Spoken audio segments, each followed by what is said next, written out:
Hello, welcome everyone who is here. Thank you so much for being here today on a Friday.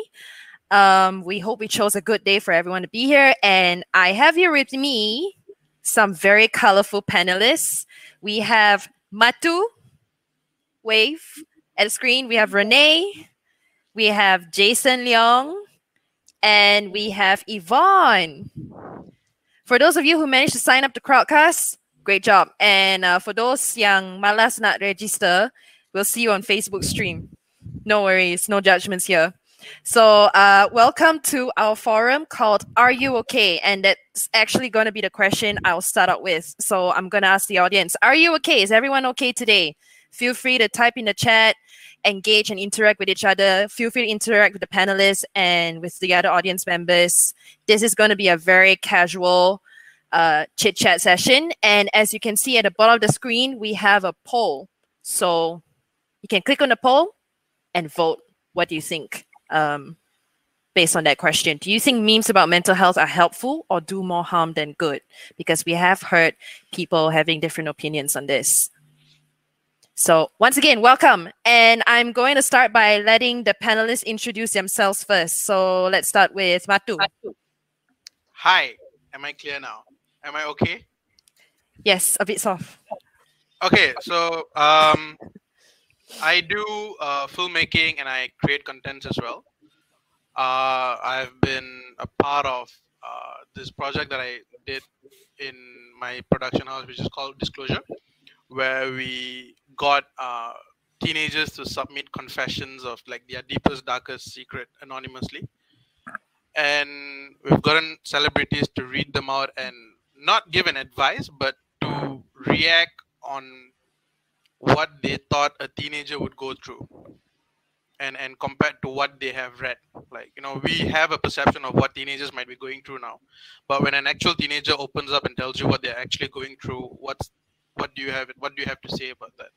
And then another project where we did I did with Ruby Subramaniam, it's called Antidote, where we interviewed 30 different women over 30 different days. Like, it was like an everyday thing where Ruby we would have them answering questions, and then based on that, Ruby will do some body painting, and then I'll take some pictures of it. It went up to a show last year, and then it's being showcased again later this year.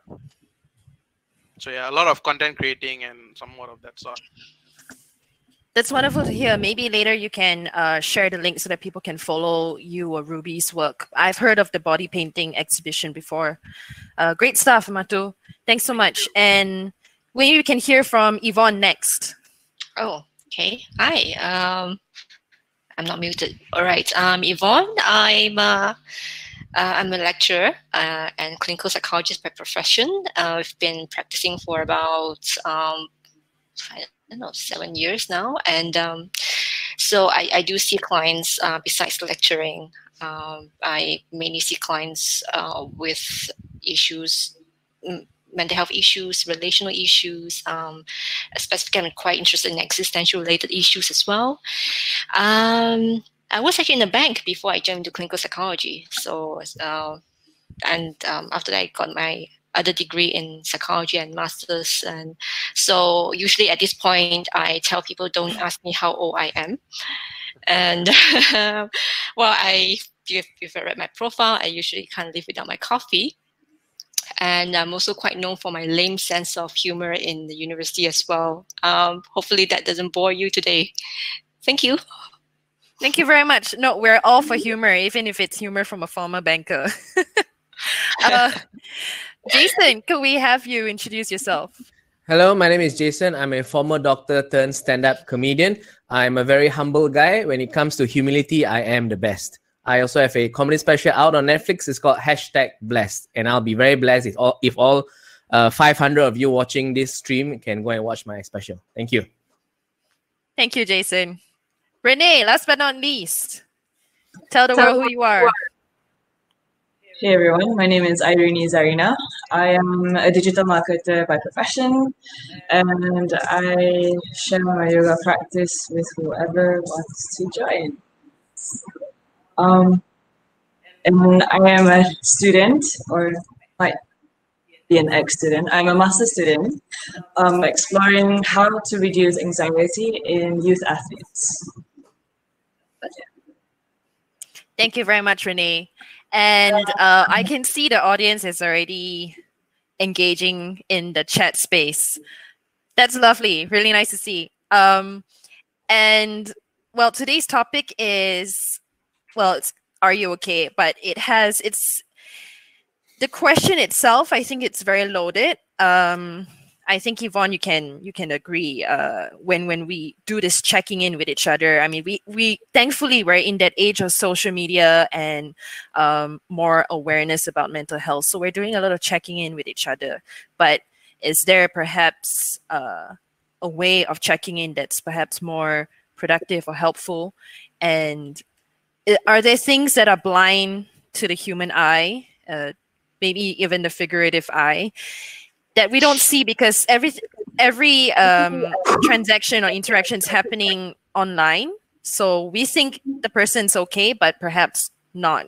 And maybe there are also hidden meanings in different kinds of internet exchanges, especially in the form of memes. And Jason, later on, you can help us explore the benefits or perhaps the usefulness of comedy in overcoming this barrier of communication. And I think I should start with the very first question for Renee. Renee, what have you noticed is significant about mental health discourse lately? I mean, we were just talking about it lately, and especially now during a pandemic. Now there's a second MCO controlled movement order, and I'm pretty sure people are feeling the frustration. I'm seeing memes about people having PTSD, and there's like a gardenia bread somewhere in the distance. Maybe you can elaborate a bit more about that. Do you feel there has been a change in approaching mental health amongst the youth? I would probably say yes and no.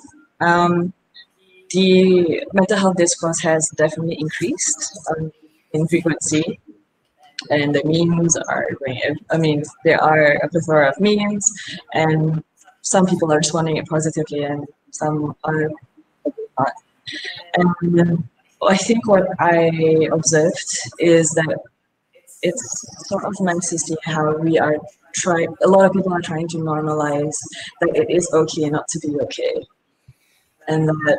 And then it's really interesting to see that a lot of people are starting to share that it is okay to seek out services if you need someone to talk to, and that you don't have to not be okay to reach out to people.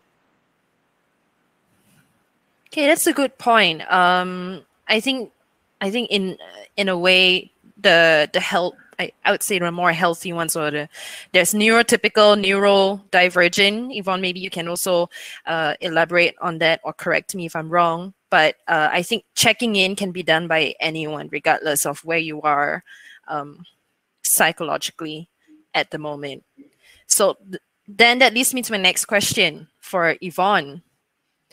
Memes are generally funny and silly. It's meant to evoke laughter, even build on connections. But do you agree that there have been more and more depressive memes going around lately, being shared on social media, especially during the pandemic, and especially amongst the youth?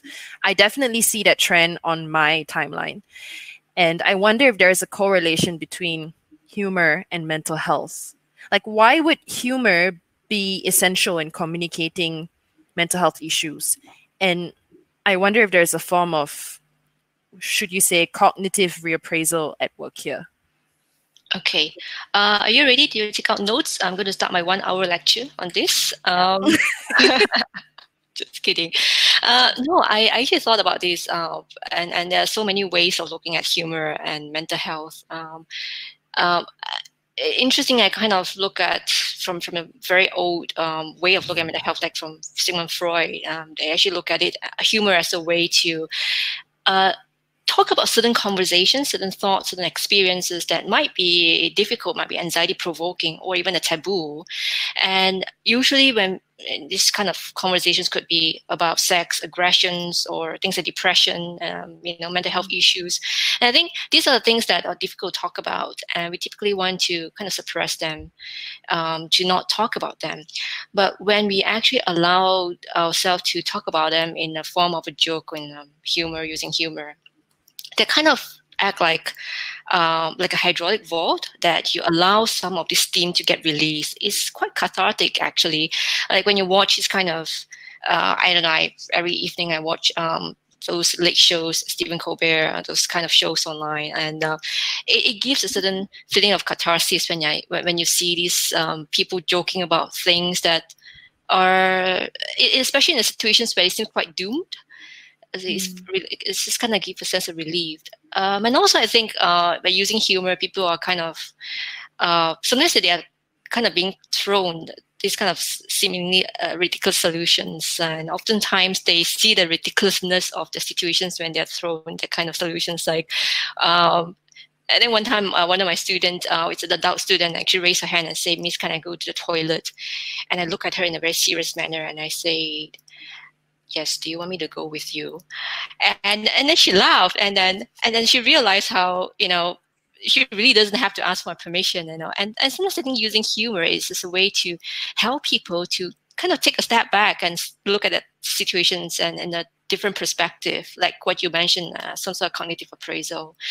But I also think that more than that is that from a more existential point of view, it's just also easier, it seems, for people to wrestle with some of the life's tragedies or struggles when there's a layer of humor there to cushion the seriousness of the issues of the tragedy, like pandemic or depression. These are some very serious things, right? And I think comedies, by their nature, add this layer of cushion there. That's the idea that we can also maybe laugh at the possibilities that perhaps, yes, life is indeed random and sometimes indifferent, but I think it's a lot of times the people who have gone through the fire and die of life and that really, can really appreciate humor as a way to relieve oneself from the absurdities of life. And maybe it's the ability to laugh at oneself that really transcends us out of our own misery. So I think these memes, even though it looks depressive, I think they have their own psychological function for us. Interesting take. Thank you so much, Yvonne. And since Yvonne mentioned Freud just now, I thought to ask you, because there is an interesting quote by Freud once that he believes that comedians tell jokes as a way to relieve themselves from anxiety. And even the American Journal of Psychoanalysis once published a theory that humor can help a comedian feel a sense of control over an otherwise hopeless situation.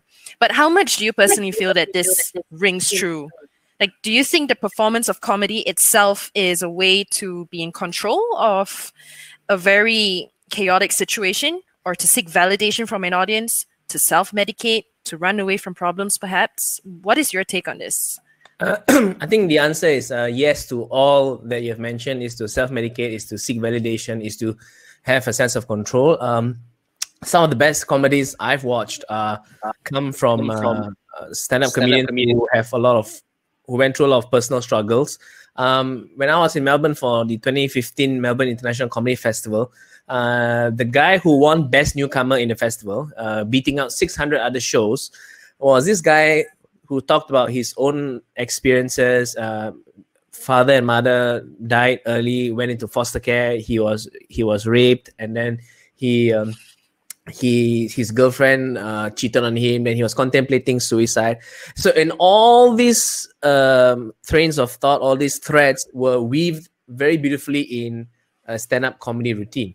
And whenever comedians perform, every time they bring up that subject, although it is numbed after a while, the pain is still there. And I speak to all these comedians and they say, yes, it's a form of catharsis.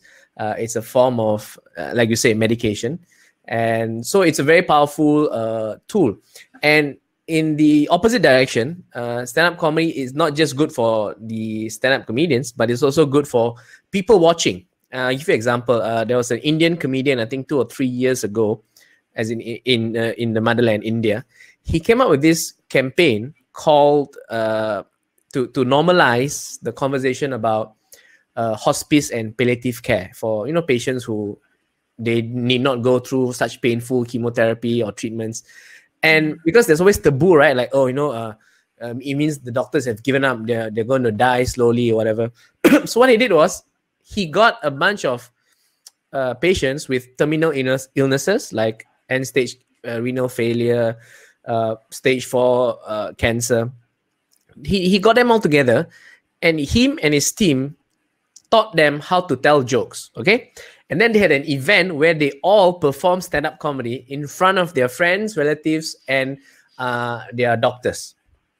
And it was a beautiful event because when you see them telling jokes, you realize they are not end-of-life people just waiting to die. They are full of life. It's just that they have just there's no point in prolonging suffering.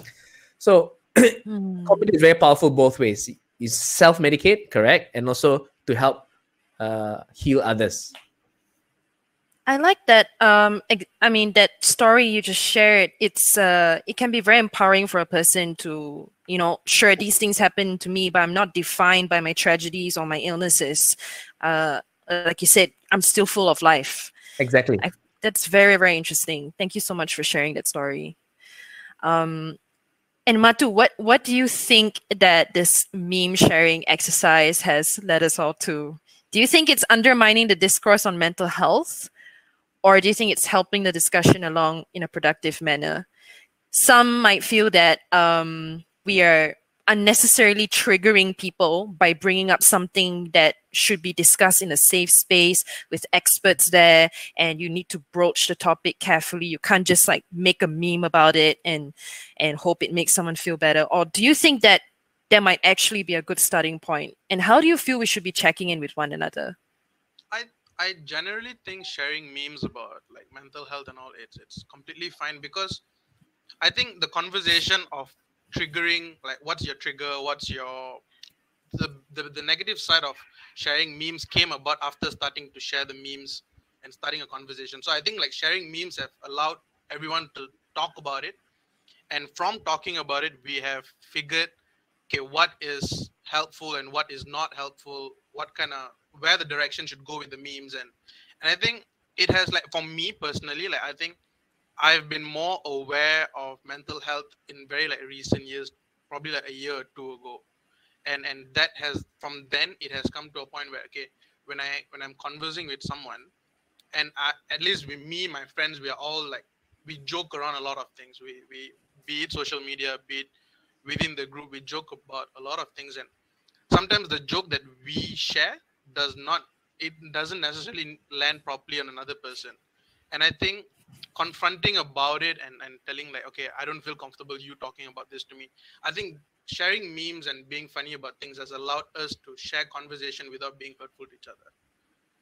And I think sharing memes is a good thing, actually, in my opinion. It is like making joke about everything. For me personally, I find it like, I think I'd go along Jason's route. I think making a joke out of everything is actually a good thing. It settles down on this aggressive need to be violent, need to attack people. Just joke about everything.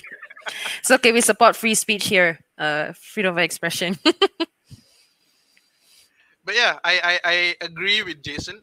I think jokes and memes are necessary in starting conversation, and because of those conversation, it has allowed us to understand a lot of things that has come about from that, like triggers, baggages, and all these new fancy words that's being categorized to mental health has come upon us starting a conversation about mental health using memes and jokes. But I wonder, yeah, sorry. I wonder too, because sometimes you'll have audience members saying that you can't make a joke about that. That's so insensitive of you. And I think comedians, Jason, you have probably received such comments before. And Matu, being a content creator, doing YouTube with your friends, you guys have probably had people comment, "You can't make jokes about this. It's not okay." So, yeah, I get that about once every week. The most recent one is about I tweeted about Bangsa because after they had a COVID-19 case in Bangsa Shopping Center, I tweeted, it's weird that Bangsa has a COVID-19 case because Bangsa people are very good at social distancing. They always place themselves higher socially than other people. And whew, that got a lot of love and a lot of hate from Bangsa people. But I'd say that your joke is actually punching up, isn't it? You're also making a commentary on class issues. Thank you. I don't know, for them to be offended by that says something also about how they're projecting, how they see themselves. Yeah. Yvonne, would you agree when people are offended by a joke? Are they in a way subconsciously projecting their own insecurities? I mean, I think that could be. I mean, well, Jung always say that what frustrates us about the others say something about ourselves. But that could be it. But, you know, I also think that we live in a society where we really try to be very much diplomatic about a lot of things as well. We try to be very careful about a lot of speech. I think that's a good part of it, which we try to be very sensitive to people's emotions, feelings, and all. I think the other side of it is that a lot of conversations actually don't get going because we are too careful about certain things as well. I wonder if that's true in your case as well, Renee, when trying to talk about issues like mental health. Do you normally find it a challenge to bring it up with people? Or if you do, people immediately think, oh my God, why this girl so serious? You know, like how do you talk about mental health without making too much light of it and people think you're insensitive, and without sounding too serious and heavy-handed?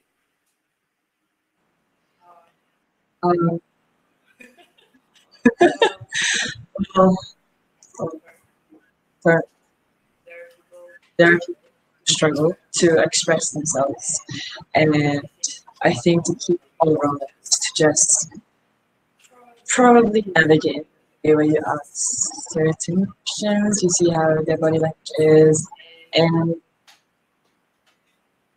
I don't know, just feel the vibe or just the energy, whether they actually want to share. And then it's the question, how do you as a listener, do you as a person there be the person and at the same time not overstep, because you might not be qualified to give any to give any feedback, but sometimes people just want to be heard.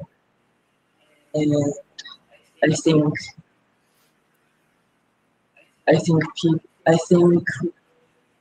can also learn not to just express, or but also I think to probably need to learn how to listen as well, because sometimes people want to express that something is probably bothering them, but they don't know how. And yeah, we as a listener should probably also learn how to listen, if that makes sense. Thank you.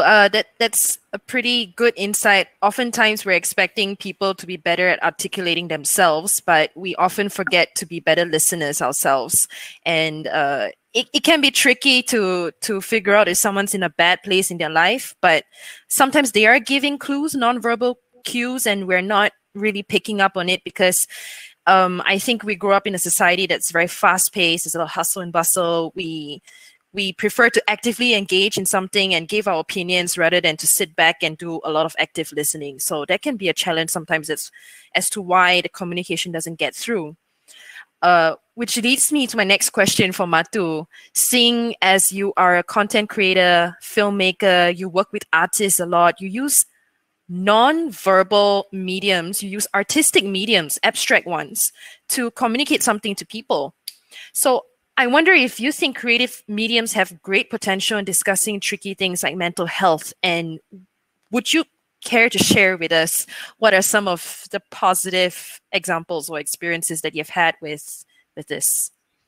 I think visually, like in creating content, right, it doesn't just limit you to it has no limitation to anything. You can speak about anything and everything under the umbrella. So like, be it mental health, be it say rape, be it any sexual accusations like sexual harassments. You can talk about anything in good faith. Like you can converse it as long it's tastefully done. And when it comes to mental health, I think the topic is so broad. There's so much to do with mental health that we can talk about, right? And when it comes to visually, I think humor again goes back to where I come from. Humor has always been the best conversation about mental health. The way to communicate mental health has always been through humor.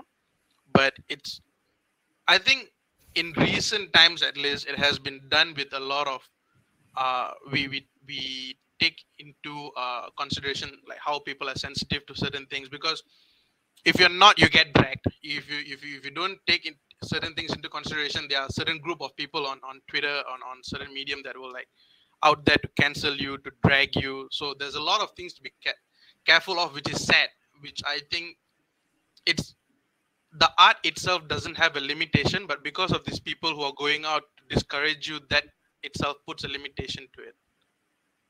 And that limits the conversation that we can have sometimes. So it's like it's either make it or break it point that has come. Where you told the line between art that is too abstract that nobody knows what the heck you're talking about in your art, or art that's a bit too direct and people are like, whoa, this is too provocative. No. I think more often it's just like, what the hell are you talking about?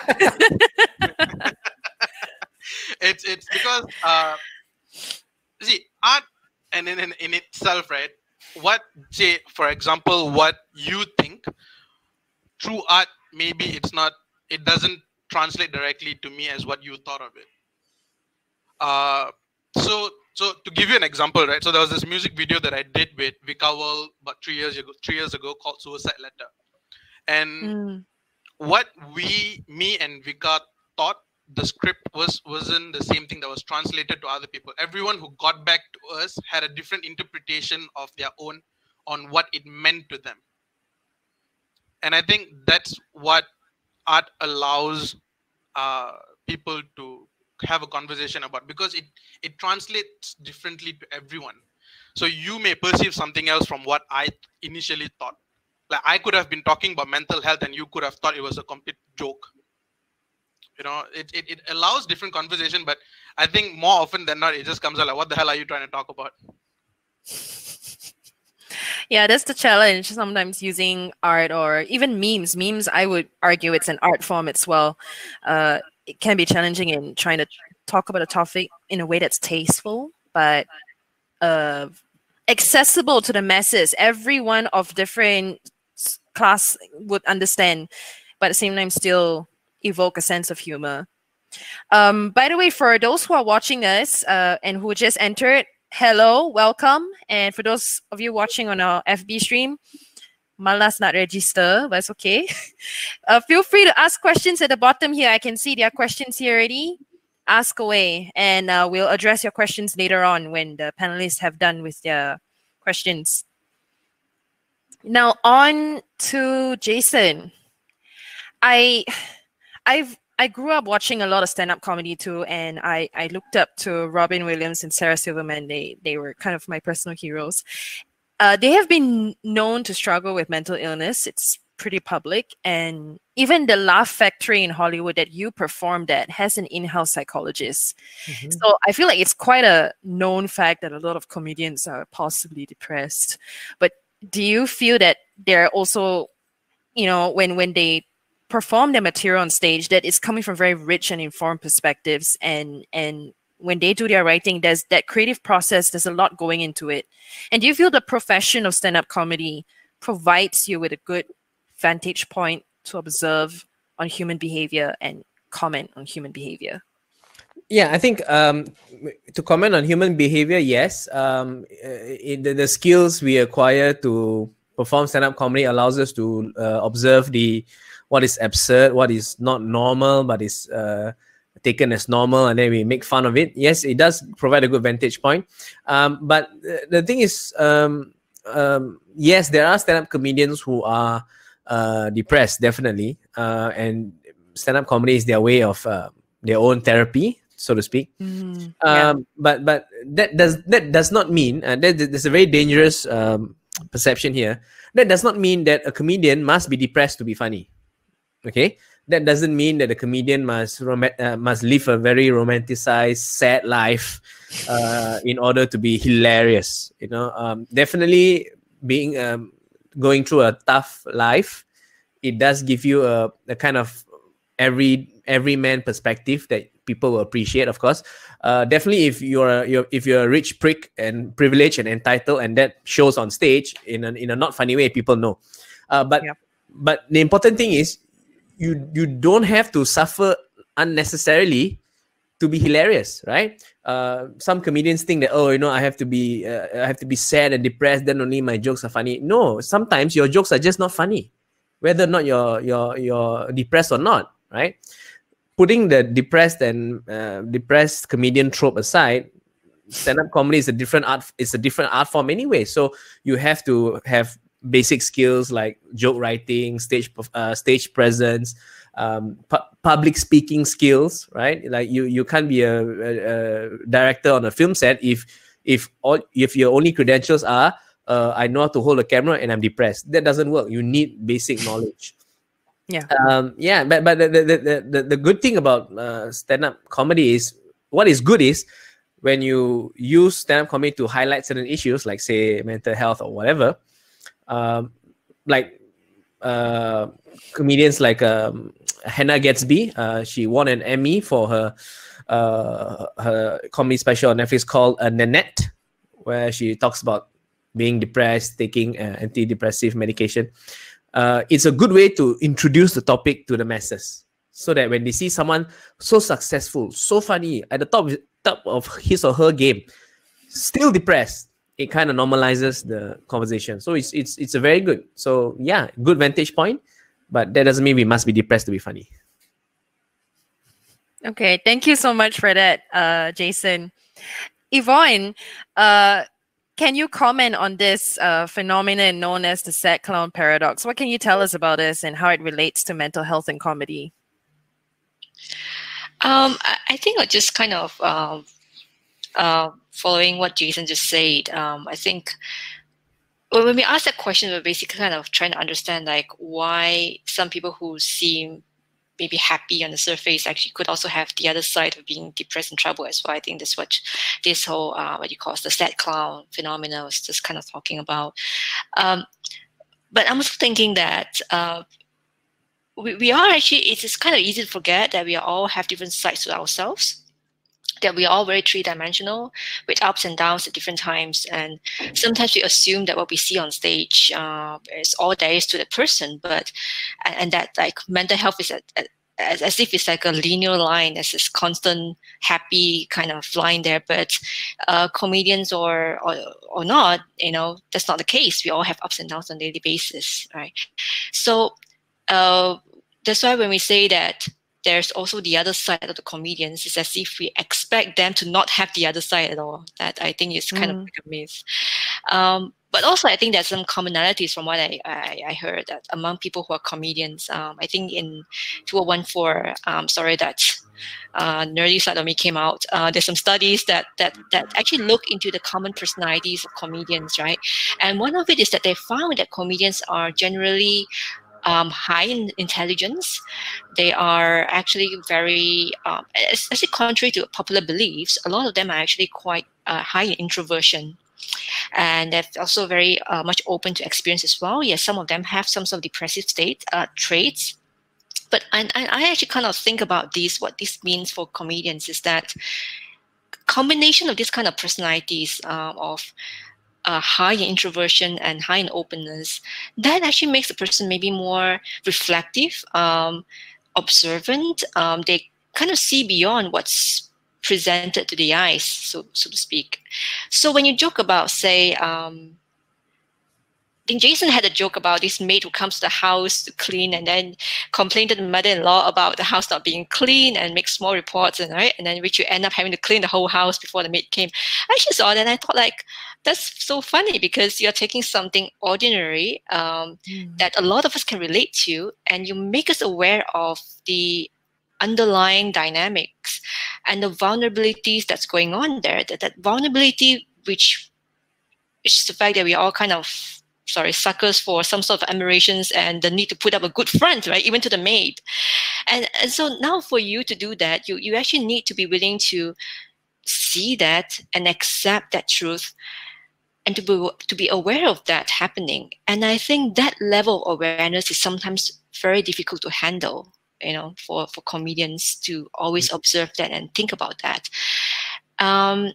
And also, like what Jason said in that study, they also say that a lot of comedians actually say that life hardship provide them with the materials, and they also say that they're afraid that if they no longer suffer, then they will no longer be funny. So there are actually some kind of mass interviews with comedians that actually say about that. But sometimes I think the lines get a bit blurred and get a bit crossed as well. Like, I think there's also some destructive, nihilistic side to some comedians as well. It's almost they split off these aggressive sides of them. Almost that you can think of like the Joker kind of caricature, where they don't take anything in life seriously and belittle everything in their life. At least, you know, that the very line that Joker say, "Why so serious?" There's that notion that they don't take anything in life seriously, and I think this is where that gets a bit dangerous and might render a person down to a very cynical way of looking at life. So that's what I thought. But also, like what Jason said, correlation doesn't mean causation. Just because a lot of comedians gets depression doesn't mean that it's because they're depressed, therefore they're comedians. Because you also look at the comedian's lifestyle as well, you know, like all the stress, going to the stage and talk, getting weekly complaints about this and that, having to be creative all the time. I mean, that's a stressful lifestyle, right? So, well, maybe what we are saying is that, you know, I think just look back in our own life. I think in our daily life, don't we also know people who laugh the loudest but also cry the loudest behind closed doors? And, you know, maybe in some ways we are all comedians in our own lives. That's kind of like a long, naggy answer to your question. Yvonne, I think you are excellent at dissecting the comedian psyche. Can I have your number? And I give your number to almost all the comedians I know. They definitely need some form of your services. That is a brilliant summation of comedians, especially when you say that they don't. Everything is a joke. We don't take life seriously enough, and that I've seen that firsthand happen to a bunch of people who are talented, but because they don't take things seriously, they don't rise up. And I think, yeah, you should be a comedian's psychologist. I think you would be wonderful. Thank you. Yvonne, you might want to consider switching careers, leave the students in the university and go full-time being a counselor for comedians. No. Don't switch careers. Just add on, because comedians no money, man.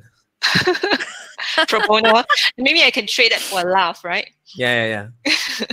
Yeah, they'll tell you a joke and then you counsel them. That was interesting what you said about comedians having both the extroverted side and the introverted side. I think I've read something similar before where comedians and actors share similar extroverted traits. Yeah. But the one thing they differ in is that comedians also have something they call introverted anhedonia. So they have a very bleak outlook on life. And because of that introversion, they are able to distance themselves from people and make better perceptions and judgments on them. But the extroversion allows them to perform that observation on stage. But when you mentioned nihilistic and destructive tendencies, it made me wonder if comedians perform on stage to sort of relive their traumas or moments of shame to a crowd who they feel would be judging them for that shame. Or I don't know, is there a reliving of shame somehow, and that itself creates a form of comedy, kind of like self-deprecating humor? Yeah. I think you're definitely right. I'm sure. Okay, now the thing is, I've been lucky to live a rather normal life. If you go through my background, you realize that up till me switching careers to be a comedian, I lived a very normal life. I scored all A's when I studied medicine. That's how boring it is. Okay, so I don't have a wildly traumatic life. But here's the thing: when you mention about how relieving of shame, whatever, I think it gives them a sense of control, because now that, okay, so when they had the traumas done to them, they had no control. That's part of the trauma. You're not in control. Then when you're on stage, you are in control all the way, right? You can know when to start the story, when to end the story, how to embellish the story, when to tell the truth, to whom you want to tell, and for how long. And I think it's the same concept as and I found out recently, like, you know how some people, they like to be submissive when it comes to sex, right? They like to be tied up. They like to be the submissive ones. And the reason, and some of these people who like this kind of stuff, they had, sexual abuse in the past. And the reason why they like to be submissive, because in this mutual respect relationship of the domination and submission, it is the sub who has the safe word, the opportunity to stop it when she or he wants to stop it. That's the control. So I think when you say about relieving the shame, that's what the comedians are looking for that sense of control that they did not have when bad things were happening to them. Interesting. Okay, thank you for that thought, Jason. Yvonne, Matu, and Renee, would you like to jump in on this as well and share your thoughts? I think besides just kind of, when you say relieving the shame, it's more like, I think, telling the traumatic event from various perspectives and caricaturize them, kind of make them funny, kind of allow the person to maybe see that event from like sometimes a slightly different to the person's objective as well, that allow the emotion to have another way of coming through, instead of usually when you have to kind of think about those traumatizing events, it could be very, very intense. But also, I think there's a danger to it as well, because unlike when you're in a therapeutic sessions where everything is being contained and we don't judge, we listen, we help you to process those things, laying it bare in a crowd sometimes could be very, you could risk actually being re-traumatized based on the crowd's responses, and that actually could be the other side of, I think, that kind of act. Yeah. Right. I don't know, man. Matu. I'm gonna take it that seriously. I think, like like when it comes to like reliving traumatic events, right? At the end of the day, for me, I look at it like, did people laugh at it? If they laugh, it's a good content. But so the value is like, is it a good content, or am I affected by it?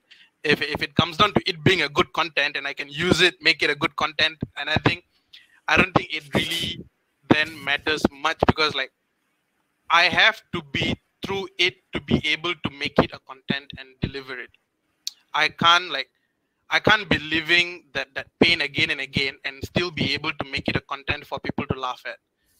I have to process it. I have to go through that traumatic event to be able to then make it a content for other people to laugh. So I think that desensitizes a lot of the conversation that we never had before.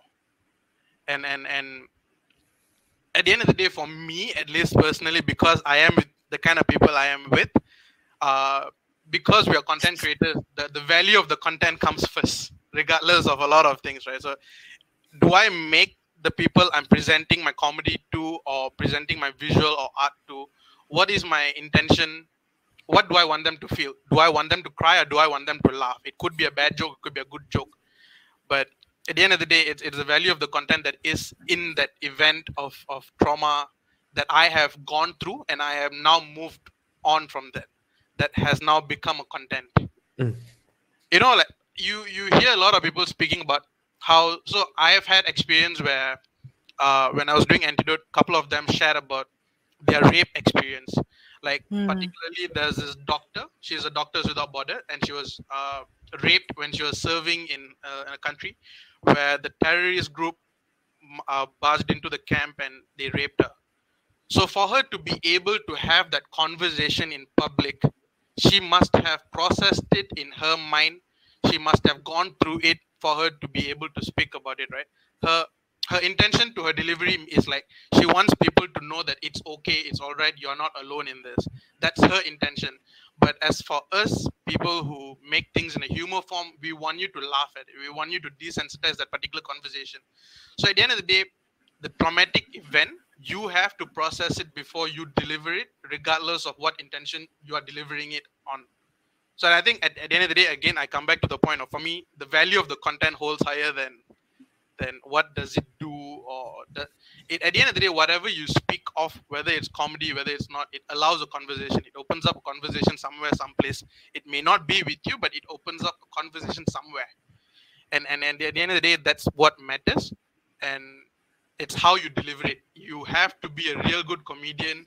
You see, like the recall value of Jason's made joke, it's being presented here now. That's the value of comedy. If Jason's made joke was bad, it was badly presented, I don't think it will be used as an example here in this conversation. It has allowed a conversation because it's presented in a very good manner. Like the joke was good. Right. So that was his intention. He said it as a joke, and the joke landed nicely, and now we are using it as a conversation starter. And I think the value of the content is that great. Yeah, that's interesting to note. I guess you're also saying that the first step of destigmatizing the tricky topic, and then the fact that it was delivered in such a memorable way allows that conversation to continue on long after the first joke was said. And I feel too with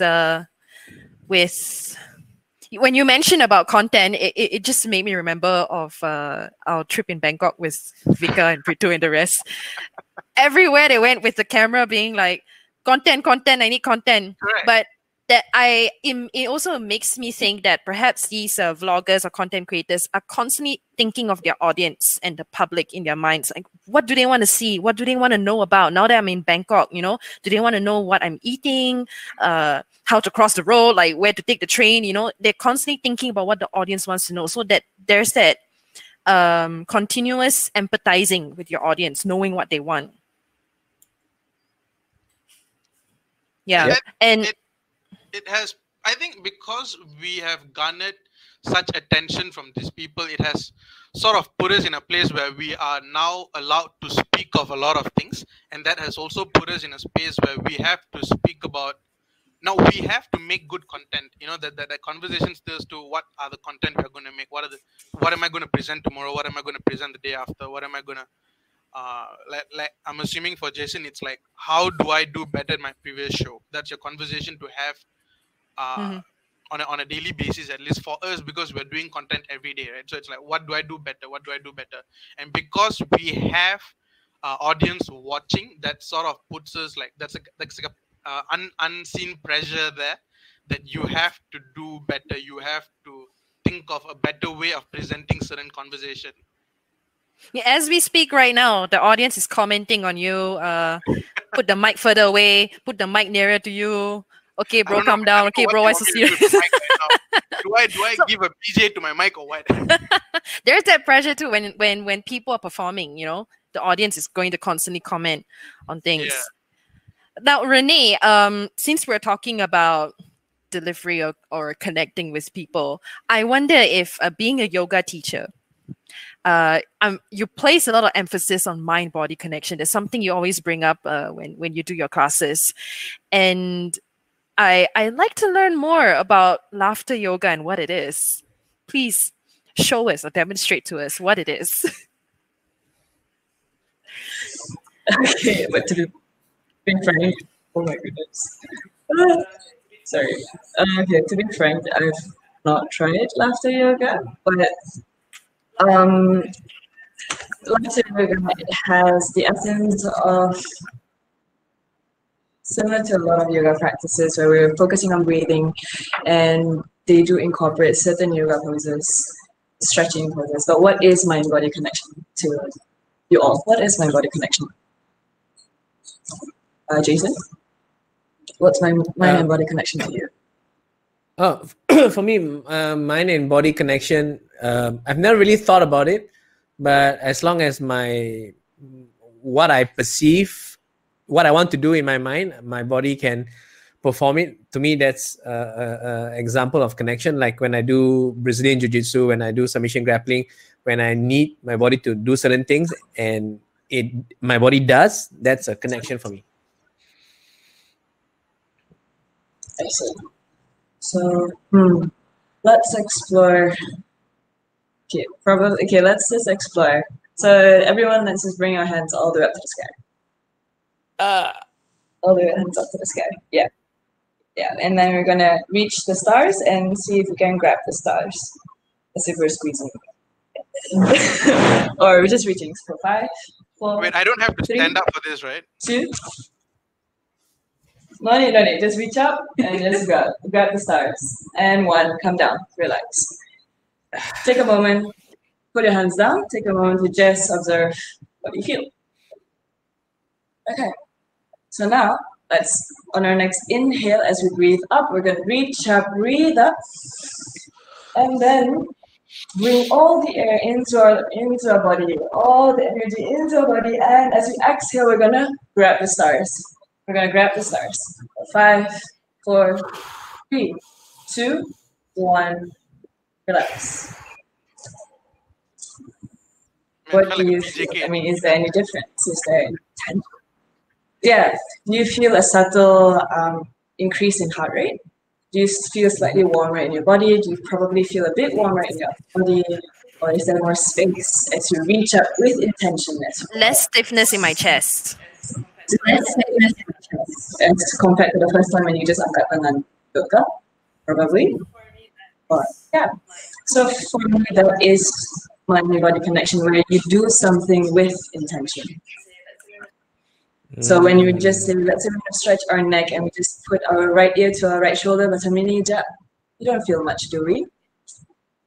So we come back, inhale, and exhale. Imagine you want to stick your right ear to your right shoulder. And close your eyes for a bit. See if you can feel the stretch along your sternocleidomastoid, which is the left side of the neck. At the same time, see if you can bring your shoulder blades away from your ears. Sakit. Slowly gently come up. So, with our bodies and with our minds, it's constantly with us, right? And we take it for granted. Even how we sit or how we stand every day, it's constantly different. Same with our mental beings every day, it's completely different. So, having the mind-body connection probably to me helps mental health in a way whereby at the end of the day, as you strip off the support system around you, your friends, your family, whoever, the institutions that you have, as you strip away those layers, it is only you that you have left, your mind and your body. And if we don't give ourselves the opportunity to explore our mind and our body, our physical body, then how do we navigate this world around us, right? How do we respond to certain situations? So laughter yoga is, I'm so sorry, we're so long-winded, but yeah, laughter yoga is to bring out the inner child within us. As we grow older, we say, if you open stiff, and we take things so seriously, but and it's so difficult to laugh. We have to think about the joke and then we laugh. We find that if it's funny. But if you see kids when they play, they're just laughing through their body. When they run, they're just laughing and nothing is stimulating their mind. No joke is being told. But why are they laughing? So in laughter yoga, they want to imitate that. They want us to bring out the inner child within us. To just be silly. Because the inner child in us is dormant, and I think it wants to play as well. Yes, we can grow up, but don't forget to be a kid as well. Young, forever young, I guess. So it does with clapping. So when I give it a go, I've not done it before. Yes. So it's ho, ho, Ho, Ha ha ha. Ha ha ha. So it goes ho, Ho. Oh, Ho. Ha ha ha. Ho. Ho. Ha ha ha. one more time. Ho. Ha ha. So it's silly. You find that your brain is probably like, what are we doing? But at the end of the day, even if we cannot fake our laugh, the moment if you can't genuinely laugh and we fake it, the physio, we still release something similar. I guess the endorphins are still released because the body can never tell whether you're faking it or not. I guess that's why some people say fake it till you make it. And I guess in a sense where that's why posture is effective. So that's why, for example, people, it affects probably your mental state as well, how you carry yourself, you present yourself. So if we think and laugh, probably at the end of the day, we might laugh as well, generally. So just explore, be funny, be weird, be okay. Yeah. Thank you very much, Renee, for the demonstration. I do apologize if I did not do laughter yoga correctly, though. Thank you. I hope everyone followed along from wherever you are at your laptop at home, and you also felt good, you felt silly, and you laughed at yourself and had a good time. That's really what this is all about. And now we're going to get to the audience questions. So the one that was the most voted we have here. Humor in related to mental health may be acceptable to some individuals or situations, but what is your opinion on approaching mental health in the elderly or those who did not receive higher education in cases where they are diagnosed with certain conditions and are on medications? How do we draw the line between being insensitive and trying to allow humor to be a part of the condition? Maybe it is humor to us, but it might have been a trigger to another. Panelists yang mana nak jawab? Yeah, so I'll take this. I think at the end of the day, it depends on how the comedian is approaching this and the audience, right? As comedians, our instinct is to read the room and to know who our audience are. And by and large, when we do comedy, there needs to be trust. The audience must trust us in order for them to laugh. If they don't trust us, they won't laugh. So, and if you learn more about performing arts, you realize that there needs to be a lot of empathy from the performer to the audience. So with all these skills and instincts in mind, you'd be surprised at how far the audience can trust a comedian. I've watched some really out of this world, mind-blowing stand-up comedy shows, particularly when I go to the Melbourne Comedy Festival, because there the performing arts scene is so robust and so vibrant. The performer can, be naked, literally naked. The performer can do physical stunts. The performer can do all sorts of things that you don't think it'd be possible, but because there's trust and empathy, they can go that far. So when it comes to these mental health issues and stuff, if the comedian approaches it with a lot of respect, then it may or may not trigger. But when it comes to with confidence and respect, then that subject via comedy can jalan. I've seen it happen many times before with, like for example, there was this another Indian comedian who staged a charity stand-up comedy show in a hospital lecture hall or whatever, and the people who attended, they were laughing and they were clapping, and these standard stand-up comedy jokes, sometimes some can be a bit risque, and the audience members, some of them just lost people in the ICU. Like one of the patrons was a guy who just lost a son, and he was devastated, but comedy helped him through the process. So yeah, a lot of things can be achieved with empathy, confidence, and respect.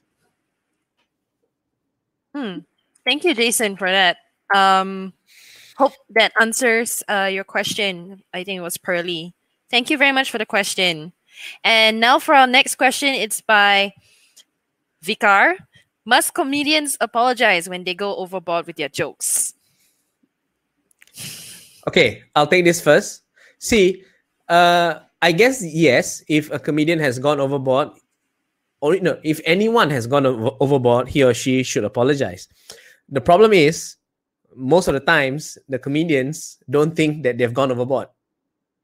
And my personal rule of thumb is, when I go on stage and I perform that joke on stage in a stand-up comedy show where people have bought tickets to come and I take their money and I'm telling a joke, if I'm okay telling the joke on stage out of my mouth into the microphone for everyone to watch and listen, then no matter what happens, I will not apologize because I'm okay with saying it. And I take my cues from better, more established comedians who have never apologized. Even when the most recent example was when Kevin Hart was offered the job to host the Oscars, his dream job. He was so happy. His fans were so happy. And then some ill-spirited people dig through his tweets to, like, I don't know, 5 years ago, 10 years ago, where he said, he tweeted that if my son ever shows tendencies of being gay, I would buy a dollhouse to smash on his head. So now that was a joke that is made a long time ago. He's not the same comedian he was then that he is now. And when he was pressured to apologize, he instead gave up the job to host the Oscars. So yeah, that's one of the standing principles of a stand-up comedian. Never apologize. Okay. Yvonne, Maturini, do you guys have differing or similar opinions to Jason on the same matter? I think at the end of the day, the problem here is that what is overboard? Because overboard to you may not be overboard to me. You know, and how do you expect someone who says the comedy to know what is overboard for each individual person out there? He or she will only know when, say if Jason says a joke, right? And I find it overboard and you don't find it overboard and everyone in the panelist doesn't find it overboard. Does he have to apologize for that? Because 10 out of 10 people, only one person found it overboard. So what is overboard is very subjective here. So I think yes, you have to read the room, but you should not be held responsible for being overboard or no. I think that eventually comes down to you. You need to understand that this is a space that jokes are being delivered, and jokes may not necessarily be in your favor, and you should be okay with that. You shouldn't make it a point to like, oh, I didn't like that joke he said, hence he should apologize for that. You know, and I think that's the conversation that needs to be had, because I think everyone is taking it out on comedians to be responsible for everything that happens.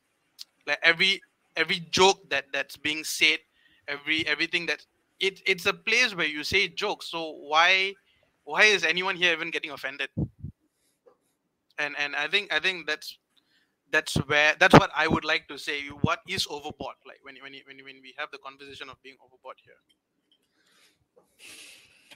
Thank you for that. But what about some might argue protection of the minority, or in a case where jokes are punching down when say a majority of rich people are making fun of the one poor guy in their midst? Is that still acceptable, or should the jokers admit at one point, like, yeah, that's kind of we have a lot of privilege here to go by for us to also then tell this joke and isolate this minority guy this is not funny anymore, you know, like. So that room, sorry Jason, but that room is different. You know, it's not in a space where you are saying stand-up comedies. You like it, I think at the end of the day, you need to read your room to be able to understand what you can and cannot talk about. But the moment you read the room and you say what you have to say, I think you very well know what kind of audience you're delivering your jokes or your conversation to. And then onwards, like, say making jokes in a funeral house, it may not be okay for 100 people, but it may be okay for me and my friends. But if another person finds it offensive, or they were participating in that joke and they find it offensive, I think then maybe I will say sorry because that's who I am, but I can't hold it responsible for everyone who's saying that joke. And I think at the end of the day, reading the room and knowing what is overboard, where is the line, who draws the line for each individual here is different. What may be pushy for Jason may not be pushy for me. You know, it is so subjective because we are brought up in different ways. Our group of friends are different. The kind of jokes we share with, I'm very sure the kind of jokes that me and my friends share are considered overboard in public setting. And I'm pretty sure, Victoria, you can vouch for that. Yeah, yeah. But at the end of the day, you read the room and you can never put it upon yourself to understand what is the line for the individual that you're having a conversation, unless they make it clear to you, unless they, before you start, oh, I don't think I want to have this conversation. You know, that is a responsibility the person who's listening to you needs to take upon. To let you know that they're not comfortable with it. Yeah. I guess this would relate to the next question by Danny Go. He elaborates a bit more about this, where he asks if memes about mental health are to be shared to the audience in a humorous way. To those who really experience mental health, wouldn't they find it not funny, as it may be something serious and personal to them? Yvonne, maybe you can go back to the what you talked earlier about cognitive reappraisal, perhaps, and how that might. Yeah, but that aside, I also was thinking as well that I think a lot of memes about mental health, like what you call the depression memes that I've seen so far, most of them are actually more on making to the public clearer what actually people with depression and mental health issues are actually going through, rather than actually making fun of mental health. I think that's more the intention behind a lot of these memes as well. Like, I think there was this meme that says that, I'm having depression, and my friend says to me, cheer up. And then the second picture says, oh, wow, how come I didn't think of that? I mean, that's funny because that's what we do most of the time. I just tell people with depression, hey, cheer up. Right? But so I think in the first place, most of these memes are actually helping us understand actually what people who have depression are actually going through in a way that when we put it into this caricature form and comic form, it conveys it in a less maybe it allows the conversation to flow when we can look at it that is a common platform that we can look at some of these issues that we don't normally talk about. But also, yeah, like what we talked about earlier on, sometimes maybe having this kind of comics out when a person with depression look at it, number one, it's funny, it gives them a good laugh. Maybe it's a bit lighter than how we usually touch on mental health issues. But also, when you look at other people who also look at this issue, and when you laugh at this issue, it's almost as if like you're laughing at it because it's so obvious and so out there. And that now it's on the comic, it provides a sense of relief that, oh yeah, we are all actually seeing this, and there's a certain humor to it. And so I do think that there's this side to a lot of these memes as well that, you know, makes it something that's relieving for people with mental health issues. Having said that, I also think that a lot of times, going back to what I think Jason and Matu say about, I think mentioned about empathy as well. How we say things a lot of times is probably more important than what is being said as well. So when you create a content or memes or whatsoever with a certain intention in mind, which is to promote something, which is understanding of mental health, I think what comes out of that intention would be something that's understandable in that light. So I think it already goes back to, you know, what's the intention of some of your content as well. So with that content, maybe what follows would be something that would promote mental health rather than belittling it. So how you say something rather than actually what you say. And of course, I do think that I can't speak for everyone with mental health issues. I do think that maybe some people might actually find it maybe rather offensive or insensitive.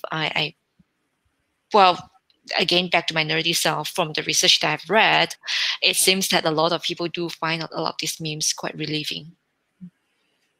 Yeah, they did a study, if not mistaken, and those who identify themselves as having depression symptoms or feel that they are depressed actually rated depression memes higher and felt that they could relate to it a lot more.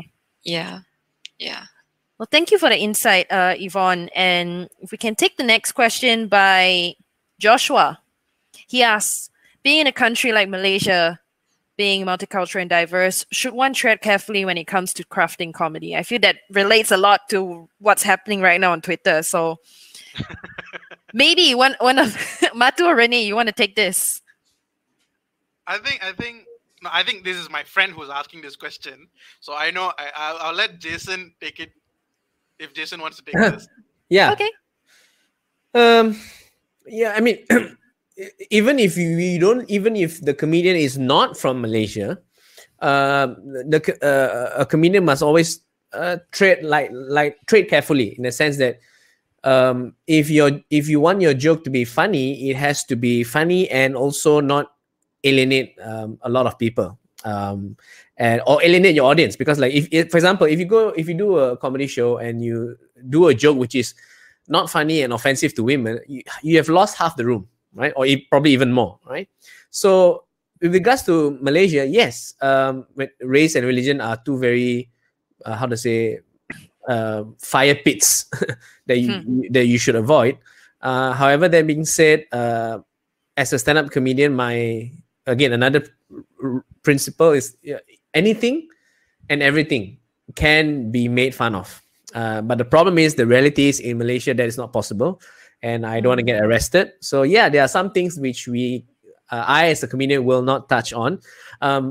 Many years ago, there was an unspoken rule among the media that there are 4 R's in Malaysia that you can't touch: race, religion, royalty, and Rosma.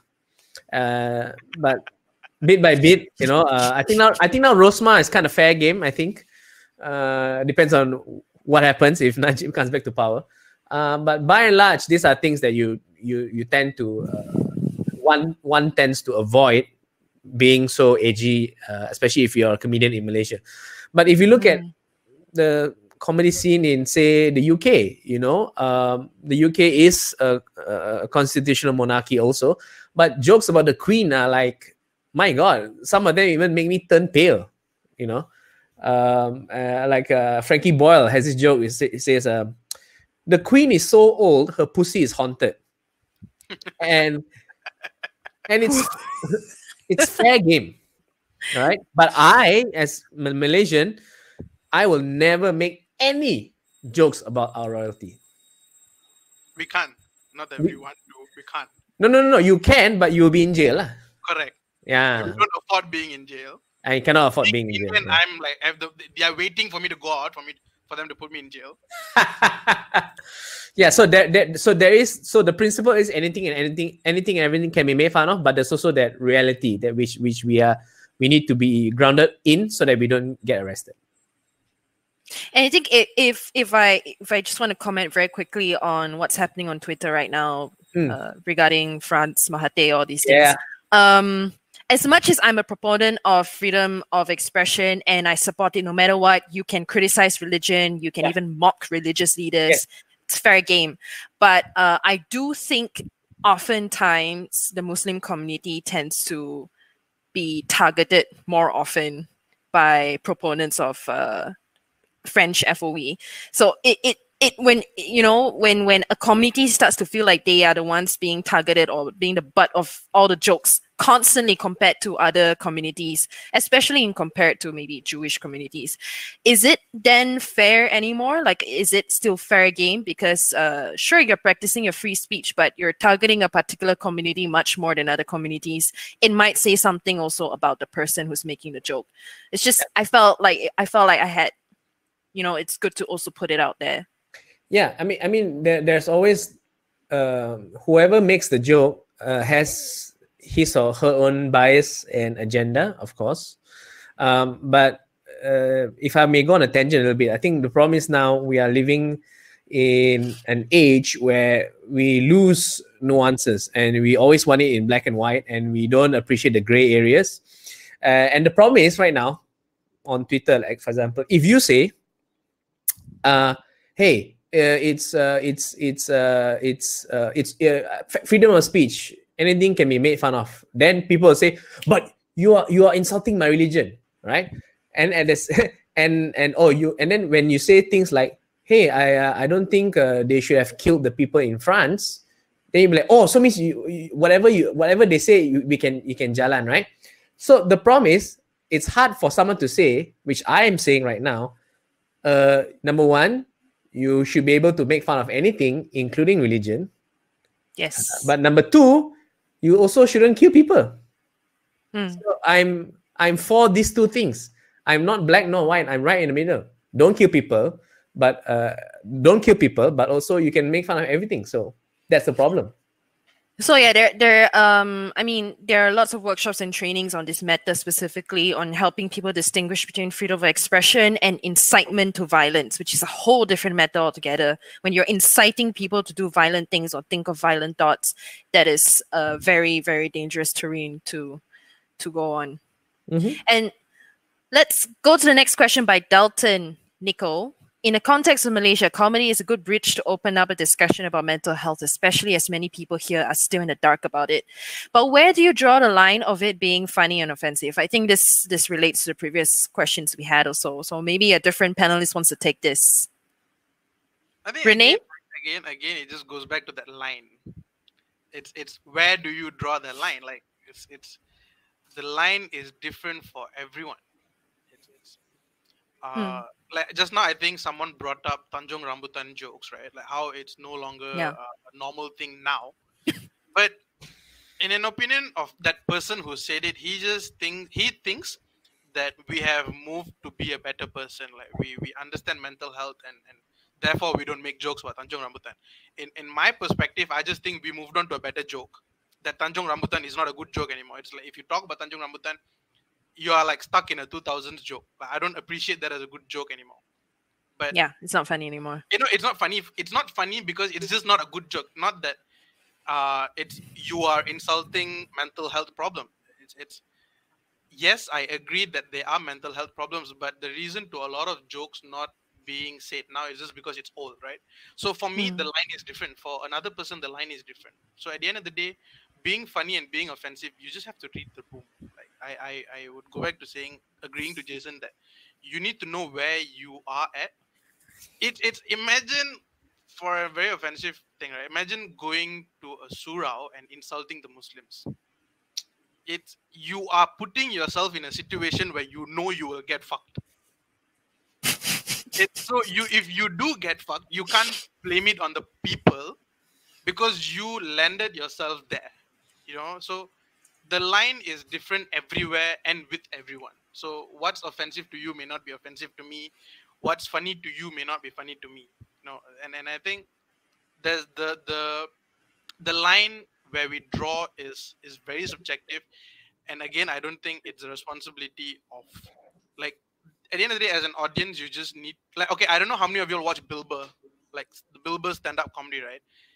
He was the most offensive dude on stage, the kind of jokes he had to say. And I laughed at it, but that doesn't mean I agree to it. But another person watching it would be very offended, would, like, people from the LGBT community probably be like, this dude is not funny. This dude is offensive. But you see, the line is very different. I enjoyed Bill Burr, but I just don't happen to agree to. See, when I remove myself out of that Bill Burr picture, right? So when I go out, when I talk to people, I support LGBT community, but when I watch Bill Burr, I laughed at it. I understood that it's a stand-up comedy, it's a joke. It's not meant to be taken to your head and overanalyze this thing and take it upon and make an opinion of it and then have like a proper discussion about this thing. It's a stand-up comedy. You watch it, you laugh at it. If you don't laugh at it, it's up to you. But at the end of the day, you need to understand what's your line, and you need to understand who you're having a conversation with and about what. That's, I think, at the end of the day, that's what I would like to say. It's just because you laugh at it doesn't mean you agree to it. just because you don't find it funny, that doesn't mean it's offensive. Renee, do you have anything to add to this?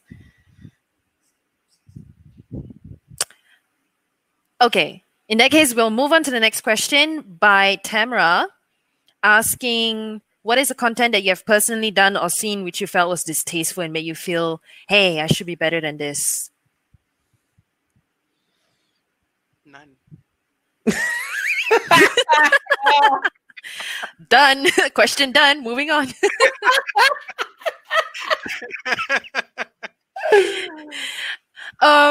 Yeah, I would add maybe very quickly to Tamara.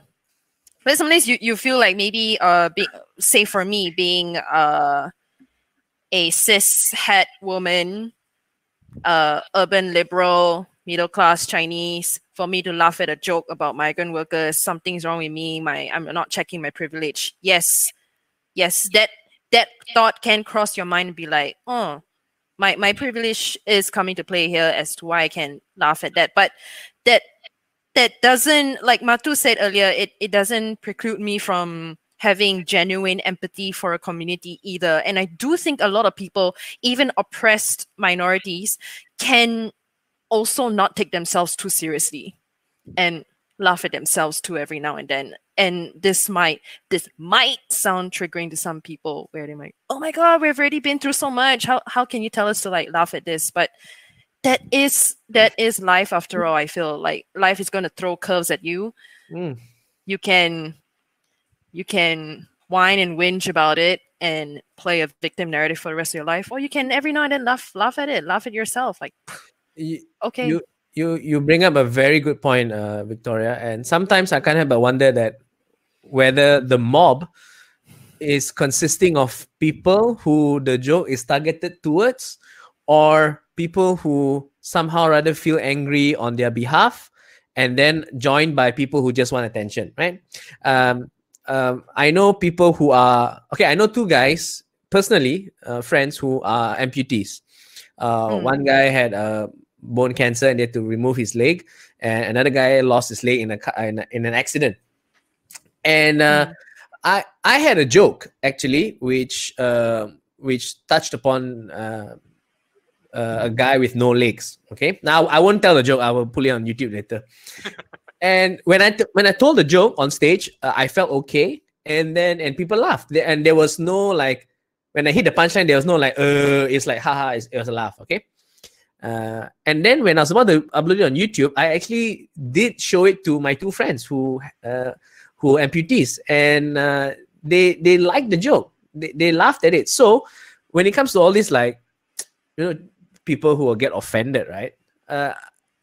It's very simple, one. Okay, if you see a joke or a comedy film, whatever, and you think a group A is being targeted, okay, just ask people from group A whether the joke is okay or not. Then only you get involved. Don't get upset on people's behalf. They may be perfectly fine with the joke. Definitely. Yeah. I am also okay with friends making Chinese stereotype jokes about me. Yeah. Cina busuk, Cina tak mandi. The rule I mean, we all adhere to anyway is, okay, let's say a white guy makes a joke about Chinese guys. Okay. If the joke is funny, then yeah, go ahead, man. But make sure it's funny lah. Make sure it's hilarious. Then I'll laugh with you. Yeah. Yeah, like I think you said just now, if you're some rich, arrogant prick and then you're making jokes about impoverished communities, it's gonna come off that way and people will not appreciate your joke that much. It's gonna sound tone deaf and distasteful. On to the next question. In some cultural and community or room setups, sexist jokes are sometimes used to capture the crowd, and I've seen leaders use this to get the crowd's attention. In fact, the crowd went wild. But doesn't it contribute to the perpetration of the gender stereotypes, as in we are normalizing it? Very good question, Adrian. Thank you for this question. Who would like to take it? Yvonne, Renee, perhaps? It's a long question. Let me read first.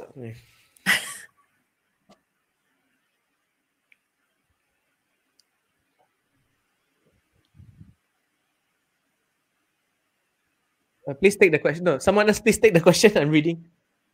I have an opinion, but I'm not sure if I necessarily will answer the question. It's where now, okay, so this person says that person A used a sexist joke to represent, like, to appeal to the crowd, and it happened to be like the crowd went wild and all that stuff, right?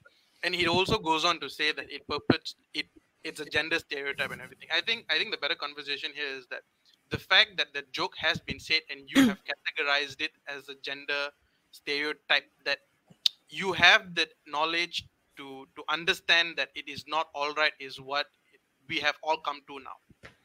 To know that this is not good, to know that we have labels to everything. So I think previously, when someone says a gender stereotype joke, you just go with it, you just laugh, you don't understand that it's a sexual joke, it's bringing the women's down, or it's putting the men on a greater pedestal. You don't understand these things, right? But now I think we are all in a place where we understand this is a gender stereotype, yet though we laugh at it, we understand that it's not all right. Though we know something is offensive, I think we are now at a place where we understand a lot of things, like, be it gender stereotype, be it offensive, LGBTQ, and all these new terms that comes about. I think it's us allowing us to understand that this is not okay. But now I'm at a place where I understand these are not okay, and you are now appealing to a crowd that is much more well informed. Whether or not the crowd laugh at it or no, it's the fact that you now have the knowledge to understand that this is not okay, this is okay, this is sexist joke, these labels have allowed us to understand a lot of things on a greater length, a greater depth nowadays. So that's what I don't think it contributes anymore, but I just think it has allowed us to understand that, okay, that's a gender stereotype joke, it's funny, but when I walk out of that room, I understand that it's not okay to be said in a public setting. And I just know that it's not okay, but I laughed. Maybe it was very funny that I laughed at it, but I know it is a gender stereotype joke. I think previously you just don't know it's a gender stereotype joke. There was never a conversation to start that women are being this whole, jokes that are offensive, jokes are not offensive. I think previously we didn't have that conversation. Now it has allowed us to have this conversation, and we understand what it means every time we have one. Jason, are you Thank done you. reading the question? I tried dragging my answer. No, I think you answered it. That's great. Thank you. Okay, then in that case, let's move on to the next question, which I'm very excited for because it's kind of funny. If I'm depressed, should I go to a therapy session or to a comedy show? Go to a comedy therapy. This reminds me of the Pagliacci joke. Yvonne, do you want to tell the joke? Oh. I don't remember the whole joke, but something along the line of this guy went to the doctor and then says that I'm depressed and what should I do? And then doctor go, and that this Pagliacci clown in town, why don't you go and see him? And then the guy said, well, I'm him. That's me. I'm the clown. There's something along the line, right? But well, to answer the question, why not both? Mm-hmm. I think it both serve very different purpose, right? I mean, I think to be able to see that other sides of life, to be able to just laugh sometimes at certain things. Sometimes I think just to be able to laugh at our own weakness, our own vulnerabilities, just laugh at ourselves is a way to also kind of cope with things that's happening as well, right? So I think watching comedy shows is definitely a very good way of coping. I mean, I think the past 4 years, a lot of my friends from the States, they say that this late night shows really help them to really cope with a lot of things going on in the States, with all the Trump thing going on. So I think that is really a part of it that's really helpful, is cathartic. And I think comedians, in a way, they in a way absorb the guilt in us in some ways. There are things that maybe we don't dare to say, that we have in our mind and we don't want to say.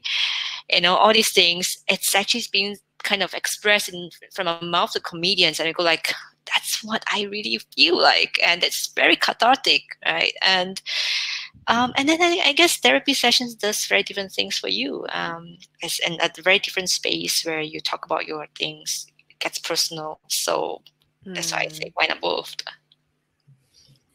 I think I'll say Yeah, which why one not? cheaper lah.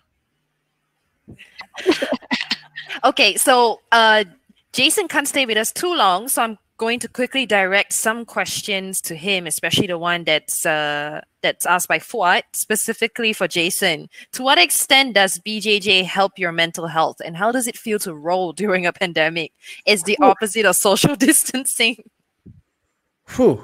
Oh yeah, I mean, my two loves in my life, BJJ and stand-up comedy, are two very anti-COVID friendly things because you need to be in close contact. My man, this is a whole different podcast, man. But Brazilian Jiu-Jitsu is very good for my mental health. When we had the lockdown in the 18th of March, we didn't grapple for a while. I think I didn't grapple for like 2 or 3 months, and then after that, when I got back into it, when they eased the restrictions. After my first session, I realized that for the last few months, I was in a funk because I realized that I have not felt that way for the last 3 months. So I felt shittier, I felt a shittier version of myself when I don't grapple. I read some studies or and I watched some TED Talks about how the most transformative thing you can do for your mental health is to move, exercise, because that it really invigorates your brain. So really, any form of exercise is the best. Is good for you, but for me the best is Brazilian Jiu-Jitsu, in a way that it's a martial art which engages you very intensely but in a very safe manner, so you can do it for a long period of time. There are people who are 80, 90 years old who are still doing Brazilian Jiu-Jitsu, so that's very useful in that you can train at a high intensity but safe and up to an old age. So it's amazing for your mental health. I urge every one of you, boy, girl, big, small, doesn't matter. Just do some grappling. And when you have that skin-to-skin contact, your brain actually releases a lot more oxytocin, and that's the love hormone. Makes you feel good. Brittany, you might want to comment on this too, being a faithful practitioner of yoga, that whole using the body.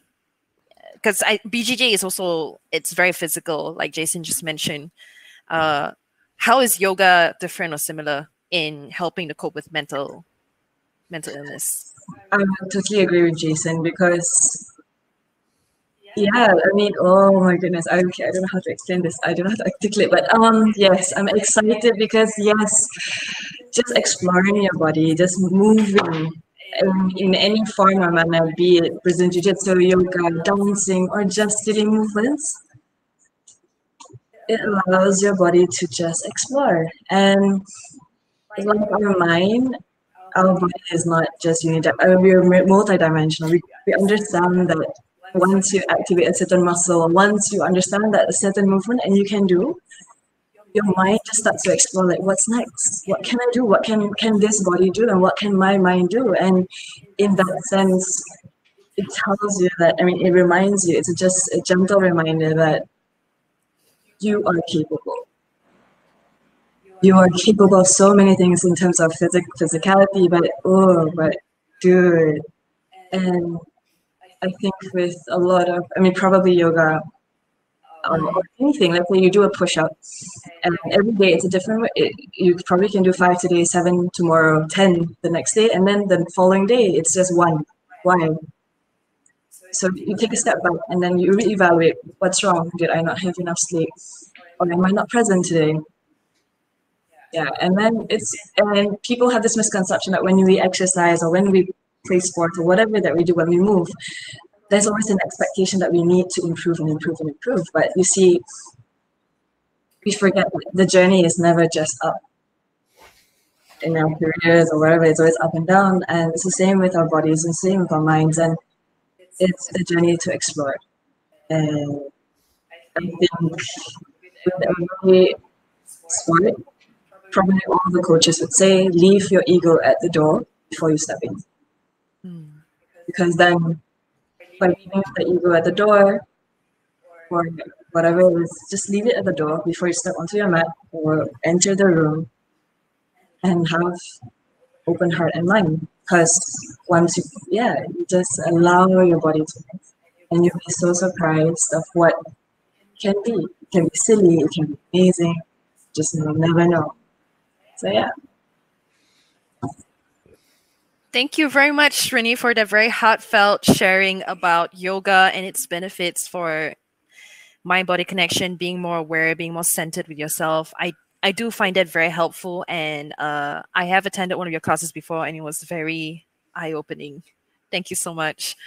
Yvonne and Jason will have to leave us soon, so just let me know.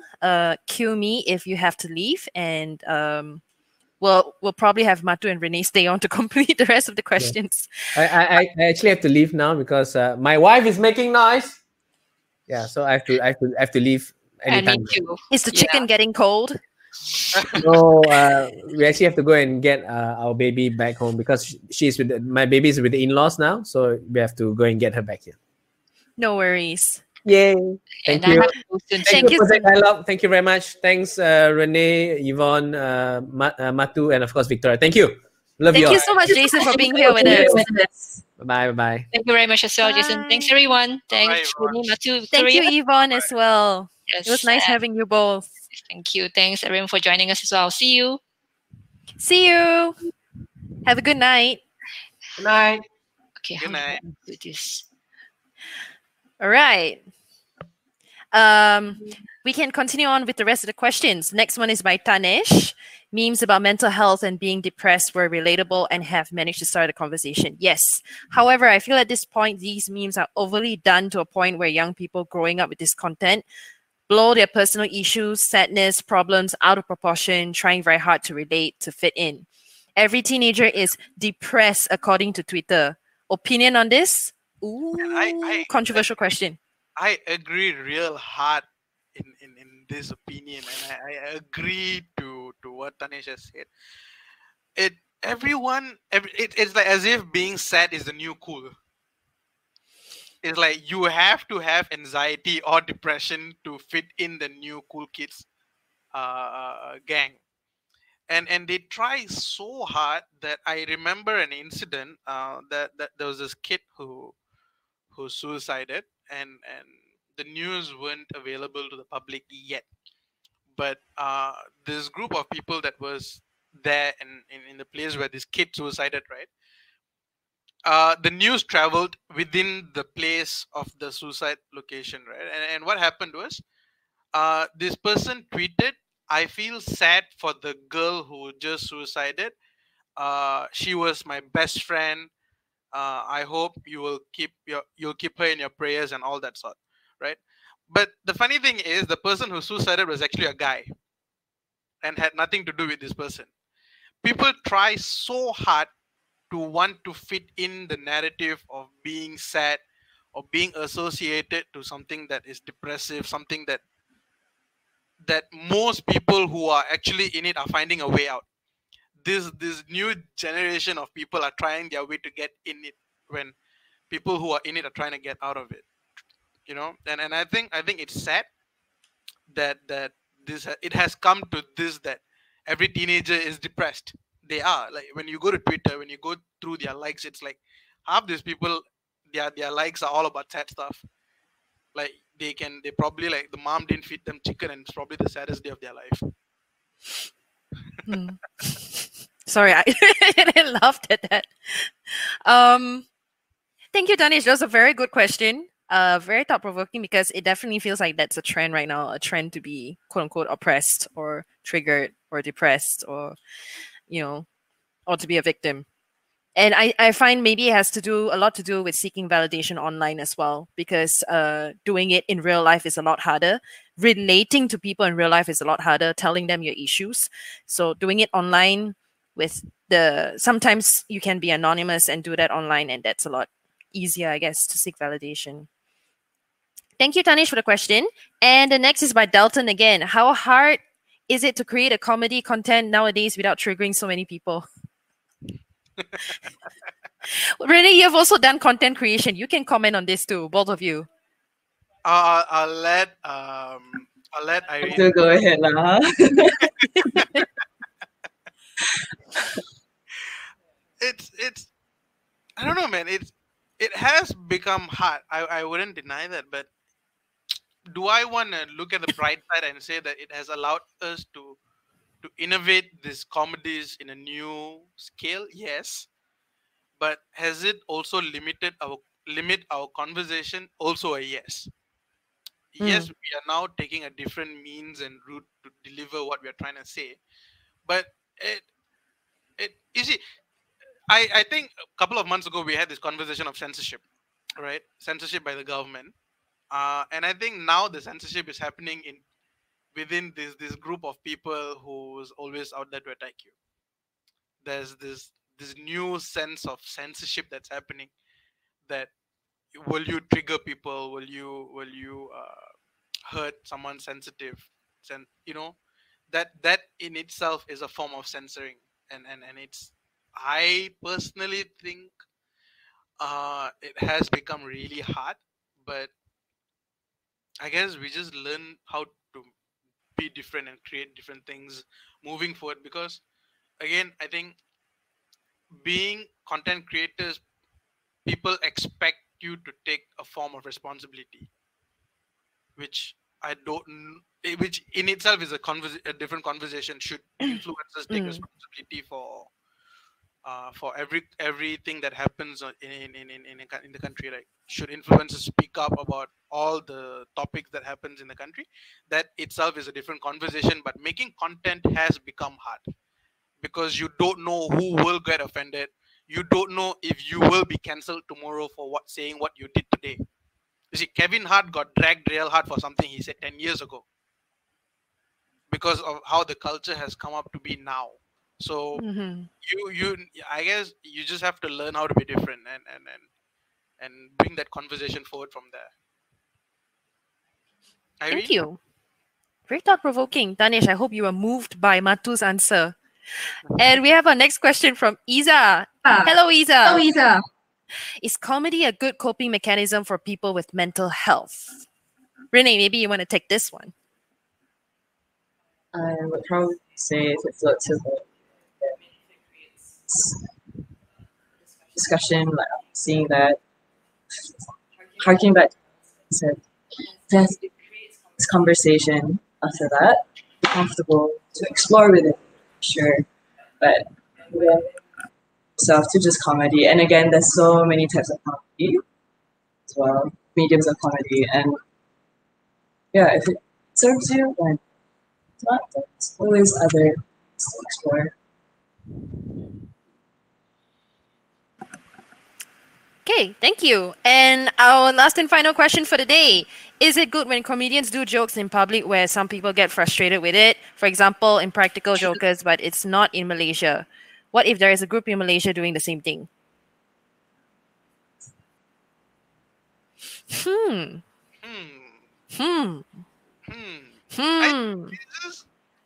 Is it okay? Let me just reread the question to actually understand this. Right? Is it good when comedians do jokes in public? Yada yada. What if there's a group? I don't know, man. You probably get arrested the moment. Sorry, yes. I think we're not quite sure what you're asking. Maybe you can clarify. Like, I'm assuming like impractical jokes, right? Like as in you joke about anything and everything under the roof in public. I'm assuming if that's the direction we go, you probably get arrested the moment you put up.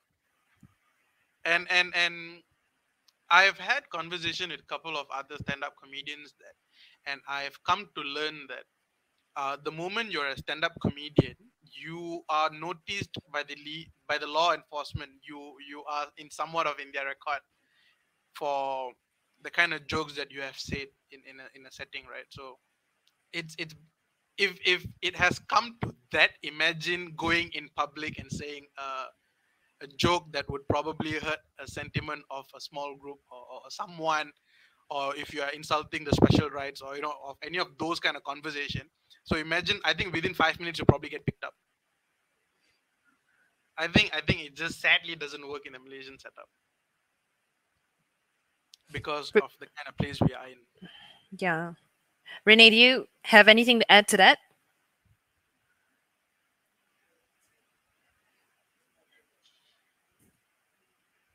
Renee muted herself. Oh, sorry. Are there? Self-censorship. Are there? is there an audience in Malaysia who appreciates practical pranksters? I mean, in the States, we have a lot where they have impractical jokers going around, and I personally don't find. What was the question again? It's Something by Like if we can replicate that. in public. yes.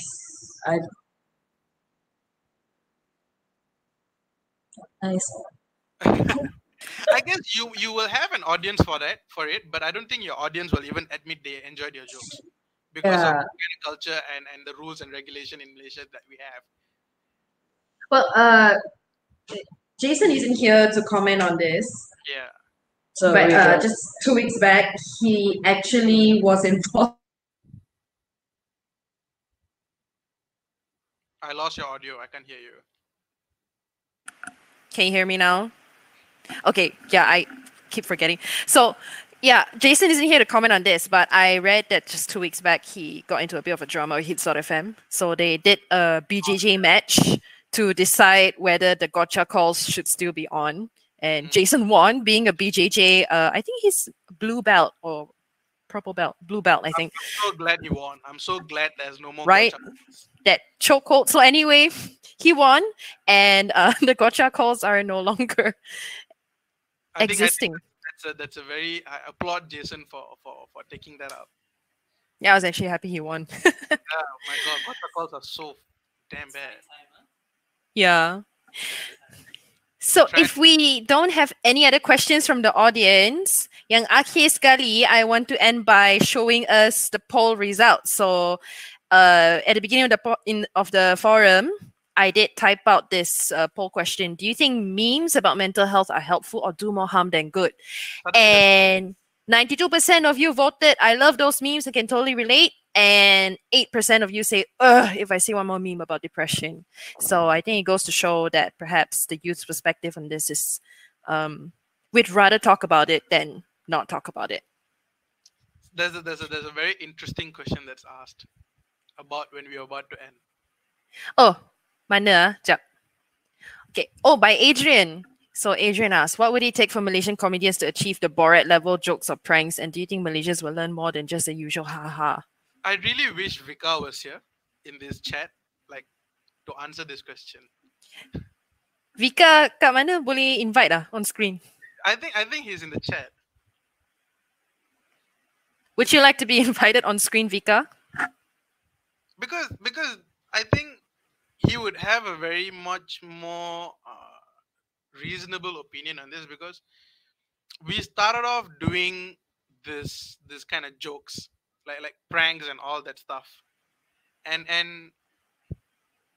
I don't know, man. Like, I genuinely think Vika would be the perfect person to have to answer this question. Well, I Borat sent joke.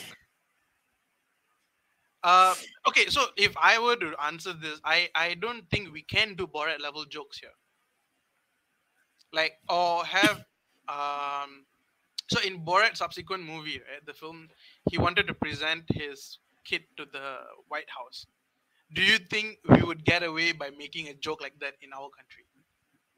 The moment you say, I want to present my daughter, say if I'm an Indian, I want to present my daughter to Istana Negara, you realize the kind of conversation it will trigger. And first of all, it will come off as me being an Indian, and then like, oh, I'm trying to challenge the special right. The conversation will just go all over the place. And because the conversation will go all over the place, and because at least in my opinion, I think you'll just get picked up and you put in the jail as soon as you can. I don't think we can do Borat level jokes here. perhaps one day. Perhaps, hopefully. Suatu hari nanti. Suatu hari nanti. Boleh buat lawak macam Borat. I would enjoy someone doing Borat level jokes and pranks in Malaysia. Well, thank you very much, Adrian, for that question. And as we are approaching the end of our forum, I want to thank everyone in the audience for staying with us to this point. We were supposed to end at 7:30, but because people were still interested to engage with the panelists, we let it go on for a bit more. So thank you also to the panelists for stretching your time and spending more time here with us to talk nonsense. Thank you. I agree. Wonderful, excellent moderator. Thank you. Wonderful panelists and wonderful audience too. And I guess, again, I would just ask all of you here, are you okay?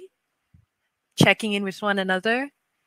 And if you feel okay about it, share a meme or two about how you're feeling, about where your mental state is, and get the conversation going. Seek help if you need.